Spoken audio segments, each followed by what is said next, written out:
Така, ще ви разкажа новела 10 от ден 3, която е за дявола и пъкло.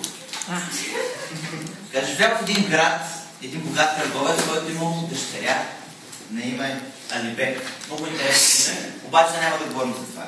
Града се казвал Капса. Много интересно, но пак няма да говорим за това. Та дъщеричката била 14 годишно момиче, глуповато, леко тъпко, обаче много наивно и вярвало в християнските ценности. И си викал, аз не съм християнка, обаче искам да служа на Бог. Чувствам се, че трябва да служа на Бог. И питал хората, къде мога да служа на Бог, искам да стана християнка. И те казали, най-добре отиди в пустинята, при учебница. И тя си казва, ами да, аз съм наивна, нека отида в пустинята. И тръгнала.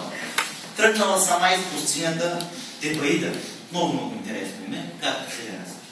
Тръгнала, вървяла, скитала се, падала, яла пясък. И срещнала двама учебници. Тези учебници ви казали, че имало един отец, много добър, веч наставник, млад на всичкото отгоре, който може да й помогне в нейния път към християнството.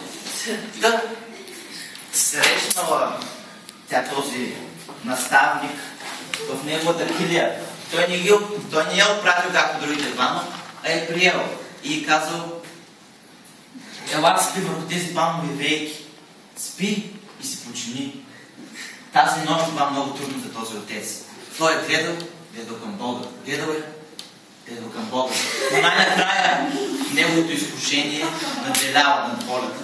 И той тръгнал да търси начин точно как да я накара да си разбере това, което той искал към нея.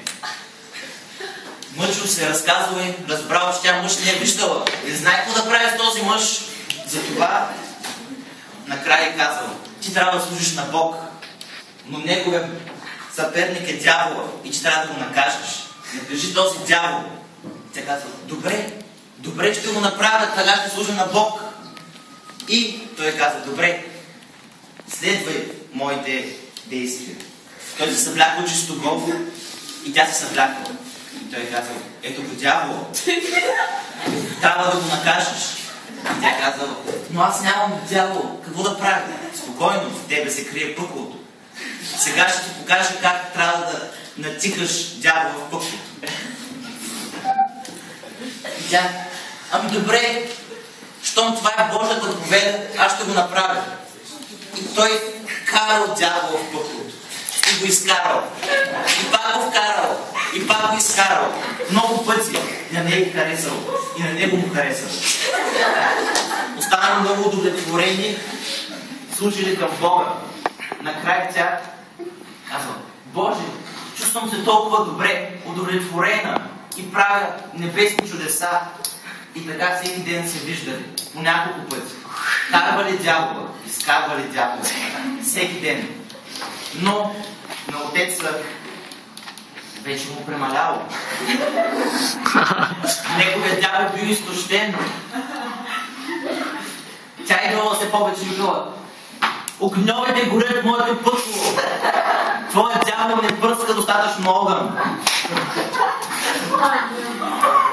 Тя се... Той казал, виж моето момиче, моят дявол се наказва само когато главата му е надигната от гордост. Но моят дявол вече е смирен, с наведена глава и не може повече да бъде наказан. Тя казва, разбирам. Аз си помогна да накажеш своя дявол. Помогни ми да потуша тези огньове в моето пъкло. Но той не е можел да направи нищо. Виждате се по-рядко, а тя изгаряла желание да накаже някой дявол. Не щеше обаче в града Капса, с интересното име, избухнал пожар. Родителите на бедното момиче умрели. И тя останала единствен наследник на имота. И се наложила да се ожени. И намерила един момък, сиромат, който бил пропилял цялото си богатство в холство. Казвал се Нербал. Много интересно. Нербал. И той, когато тя се приправила в града преди сватбата, жените питали, как служи на Бога моето момиче, какво прави в тази пустиня? И тя е разказала.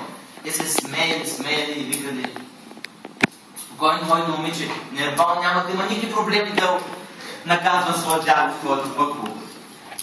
И така, из цялото царство се разнесло една поговорка: най-угодната служба